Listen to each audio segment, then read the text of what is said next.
Buenas noches, mi nombre es Adrián Cortés, Brian Adrián Cortés Ramírez, soy estudiante de la Universidad Abierta de Nacional en el programa de Ingeniería en Sistemas.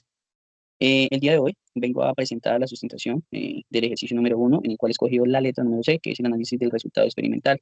En esta primera parte vamos a analizar la fricción estática en el plano inclinado con el objetivo pues, de determinar la coeficiente de fricción de los tres bloques de diferentes materiales. El experimento como tal consiste pues, en colocar en un plano inclinado horizontal y luego aumentar de manera gradual el ángulo para que pues, este se desplace. En este momento, con los grados que contamos, es con 20 grados, 25 y 28. En este instante, a partir de los montajes del experimento descrito y de los datos obtenidos, vamos a realizar los diagramas de cuerpo libre y plantear las ecuaciones según la ley de Newton.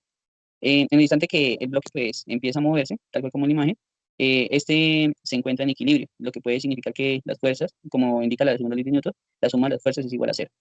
Las fuerzas que aquí actúan en el bloque, como vemos en la imagen, es, por ejemplo, mg sería el peso dirigido hacia abajo, que sería masa por aceleración de la gravedad. Fs sería la fuerza de fricción estática, n, la fuerza normal, y el grado que se nos brinda con seno y el coseno. El peso se divide pues aquí en dos componentes, que sería una paralela al plano, que sería mg seno ángulo crítico, y una perpendicular al plano, que sería mg coseno ángulo crítico, ¿sí? Las ecuaciones en la perpendicular, normalmente pues después comunica los diagramas de la fórmula de Newton, donde se determina que el coeficiente de fricción estático lo asumimos los bloques que están en equilibrio, justo en el punto que se empiezan a deslizarse. Cuando el bloque pues, no se mueve, por lo tanto, es igual a cero, o sea, la aceleración es estática, es cero. Por lo que usamos la segunda ley de Newton, que dice que la suma de las fuerzas es igual a masa por aceleración. Es decir, que la suma de las fuerzas es igual a cero cuando están en equilibrio. Em, por ejemplo, cuando en física, cuando el ángulo es la horizontal, la componente del peso paralelo al plano, y es la perpendicular, es mg, que en este caso sería masa por aceleración de gravedad. Perpendicular al plano y, la fuerza n, no, la fuerza normal, que en este caso es n, se equilibra con la componente del peso, que como indica la fórmula sería la suma de las fuerzas, la fuerza y, es igual a la fuerza normal menos la masa por la aceleración de gravedad. Coseno, el ángulo crítico sería igual a cero, y siguiente a, digamos, a la masa. El eje paralelo al plano, pues la fuerza de la fricción estática, que con la letra F sub S, donde se equilibra la componente del peso que tira hacia abajo, con la siguiente fórmula, donde la suma de las fuerzas X es igual a mg seno grado crítico menos la fricción estática es igual a cero. La determinación del coeficiente, en la fórmula en el punto máximo de fricción antes del movimiento, sería la siguiente, donde fuerza cinética estática es igual al coeficiente estático por fuerza normal, donde pues se despejaría el coeficiente estático, la masa y la gravedad se cancelan, donde el coeficiente estático sería igual a seno por ángulo crítico, seno ángulo crítico sobre coseno ángulo crítico, donde ya el resultado sería pues tangente ángulo crítico. Para obtener el coeficiente, lo que haríamos es en la calculadora hacer la operación donde el coeficiente estático sería igual a la tangente dependiendo del grado que nos ha dado el ejercicio. Pregunta B, donde describa cómo afectaría la masa del bloque el valor de coeficiente estático. Depende el coeficiente de fricción estático de la masa del cuerpo. Bueno, en la sumatoria de fuerzas encontramos que la fuerza que empuja hacia abajo sería la fuerza de Y es igual a la masa por la gravedad por el seno con ángulo crítico, o la fuerza normal con la siguiente fórmula, similar, solamente que sería la fuerza normal, masa por gravedad por coseno con ángulo crítico, ¿sí? Ya en el punto de deslizamiento o el equilibrio límite, la fuerza de fricción máxima la fuerza de fricción máxima es Fs, que es fuerza estática, o es decir, sería igual al coeficiente estático por la fuerza normal, por lo tanto, masa por gravedad por seno con ángulo crítico, sería igual a, mejor dicho, sería similar, solamente que sería con coseno con ángulo crítico. La masa no tiene ningún tipo de efecto sobre el valor de coeficiente estático, así que así cambia la masa de los bloques de los resultados de los coeficientes, seguirán siendo exactamente los mismos, ¿sí? Entonces aquí, por ejemplo, vemos los resultados encontrados de los coeficientes anteriormente con los ángulos que nos brindaron, donde la masa pues se cancela al despejar y quedaría tangente de ángulo crítico. No, el coeficiente pues, de fricción estático no depende de la masa del cuerpo, es una propiedad que depende exclusivamente de la naturaleza del material, de los materiales en contacto, por ejemplo, la madera, el metal, caucho, asfalto, etcétera, y el estado de otras superficies. El punto C nos indica proponer un ejemplo práctico en el cual se aproveche o se minimice intencionalmente la fricción estática y pues, explicar cómo tal el funcionamiento.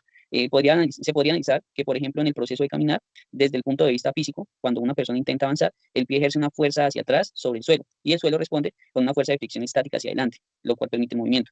Es una condición en la cual para que el pie no se deslice, está dada por la fuerza estática, que sería menor o igual a la constante estática por la fuerza normal, lo que significa que pues, la fuerza aplicada debe ser menor o igual a la fricción estática máxima.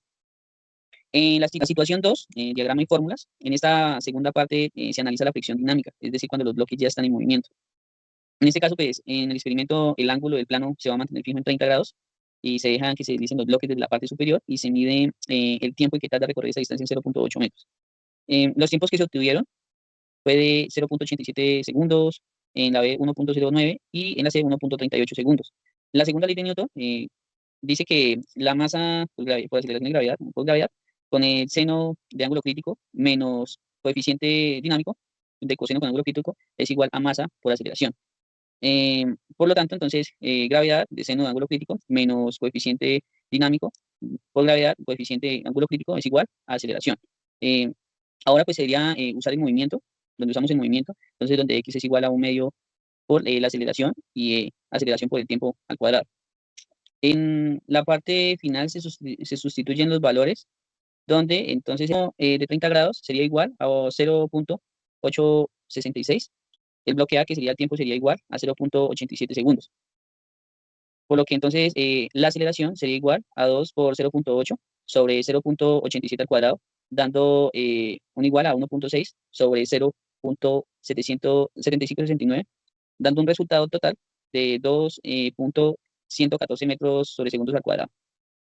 Bueno, aquí digamos que entonces el coeficiente dinámico, donde con la siguiente fórmula, pues después de hacer digamos toda la operación, ya nos daría el igual de 0.33 como final del bloque A. Ya en el bloque B, después de reemplazar, digamos, tal cual como hicimos en el anterior, del bloque A sería igual a 0.42 y en el bloque C 0.48. Por lo que la fricción estática es mayor, ya que las superficies en reposo, pues primero tienen más agarre, hay más interacción microscópica entre las rigurosidades y al moverse el contacto se reduce. En la comparación se observa que en todos los casos el coeficiente estático es mayor a el coeficiente dinámico, lo que el coeficiente de fricción estática es mayor que el coeficiente de fricción dinámica para cada material. Los resultados experimentales también confirman pues, el comportamiento teórico de la fricción, donde pues, la fuerza estática es mayor que la dinámica. Eso también demuestra que es más fácil iniciar el movimiento que mantenerlo, ya que ambos coeficientes están relacionados con las propiedades de las superficies en contacto.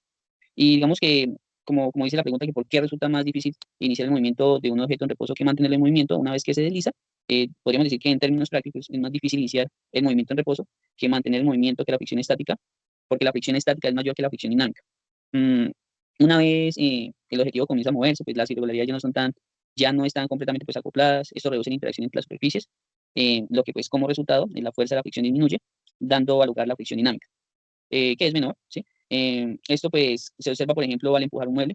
Inicialmente se requiere un mayor esfuerzo, pero para ponerlo en movimiento se requiere, pero después digamos que de ponerlo en movimiento, esto resulta más fácil al deslizar.